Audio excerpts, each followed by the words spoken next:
Salut distingués abonnés, tout en espérant que vous allez bien. Nous on se porte très bien. Devenir apiculteur ne s'improvise pas, mais il est capital d'acquérir un minimum de connaissances. Comme vous le savez, en ce mois de mars, nous sommes déjà en mars, plus précisément le 10 mars. C'est grave avec les feux de brousse depuis le mois de janvier-février. Il y a de cela un mois. Depuis 2 mois, il y a de cela 2 mois, en début janvier, nous avons fait des vidéos pour vous demander que c'était le moment par excellence de faire des couvre-feux. Les couvre-feux ici, c'est quoi? C'est des barrières qui vont donc éviter au feu d'entrer, de décimer vos plantations et vos ruchers. Nous étions venus pour faire donc le couvre-feu autour de nos ruches et le résultat a porté ses fruits. Dieu merci.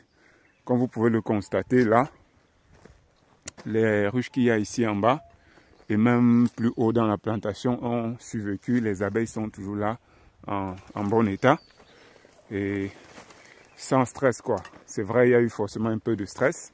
Quand il y a un feu comme ça tout autour, vous pouvez voir que elles sont toujours là quand même. Mais les ruches ont quand même survécu au feu de brousse. Quand on regarde, on constate donc que le feu est quitté par le bas de la montagne. Comme vous le dit ici, c'est là où nous faisons du miel eucalyptus parce que la végétation, l'espèce prédominante dans cette localité, c'est l'eucalyptus.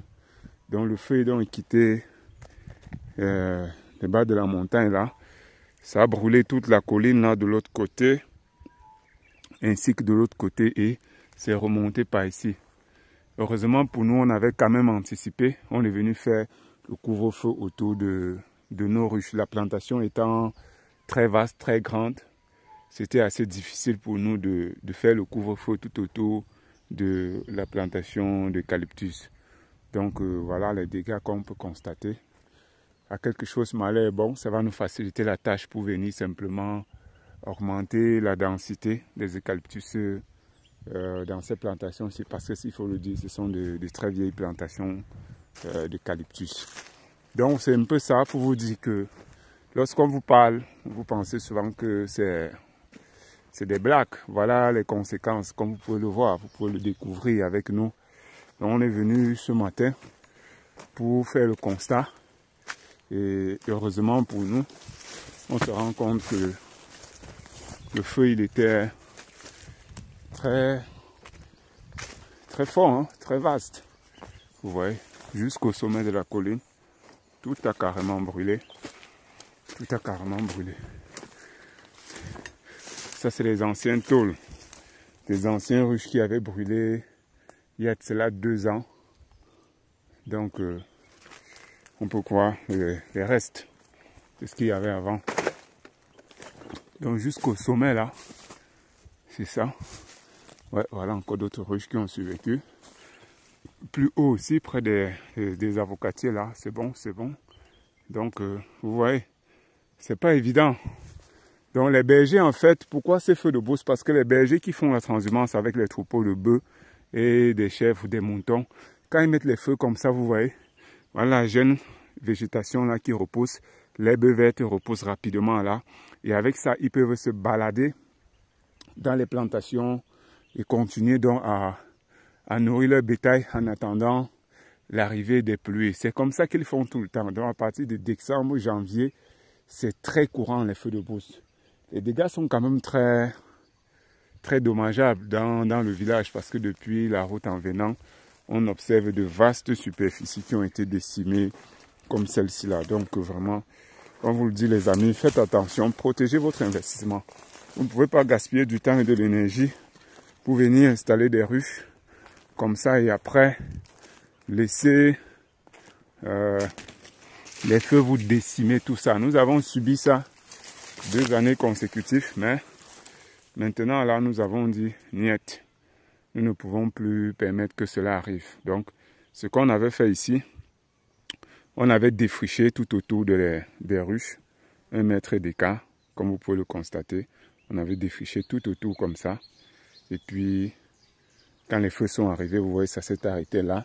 c'est passé par derrière, ça a quand même voulu essayer. Mais heureusement, avec des supports en fer aussi, c'est aussi un avantage parce que si c'était un support en bois, vous voyez que le pied de derrière là aurait sans doute pris feu. Et ça allait brûler parce que les anciens supports qu'on avait à l'époque, c'était effectivement ça. Vous voyez l'état des ruches, c'est des vieilles ruches carrément. C'est des ruches de 2016, 2017 comme ça. Donc c'est déjà plus de 6 ans, plus de 6-7 ans, oui. C'est ruches.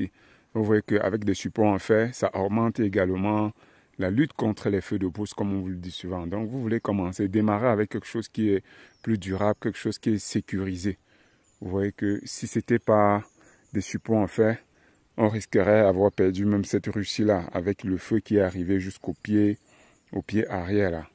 Donc voilà un peu ce qu'on voulait partager avec vous pour vous dire vraiment, faites l'effort de bien sécuriser vos ruches les moments venus. Parce que là, quand tout brûle là, vous n'avez plus rien, vous perdez tout.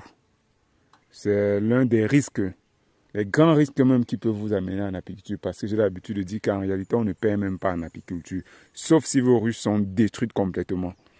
Donc tout ce qu'il y a, c'est que les abeilles vont seulement aller un peu plus loin, chercher de quoi manger, comme on voit exemple là avec les graines de pollen. Chercher de quoi manger pour revenir quoi.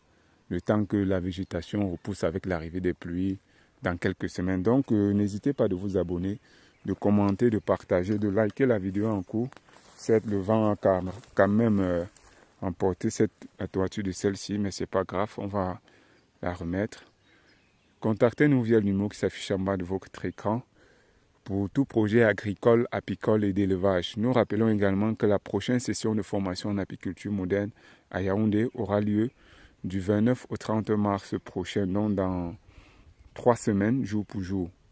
N'hésitez surtout pas de nous contacter pour réserver votre place. Nous allons tout vous donner les secrets pour réussir votre élevage d'abeilles, pour pouvoir aussi lutter contre les feux de brousse comme ceci et bien d'autres. Donc nous allons simplement faire les visites là, regarder, visiter un peu l'intérieur pour voir si tout se passe bien ou même s'il y a du miel. Hein. Donc abonnez-vous, partagez, likez la vidéo pour sensibiliser davantage et pouvoir permettre aux uns et aux autres de réussir dans leurs activités. On se dit à très bientôt pour une nouvelle vidéo, un nouveau partage.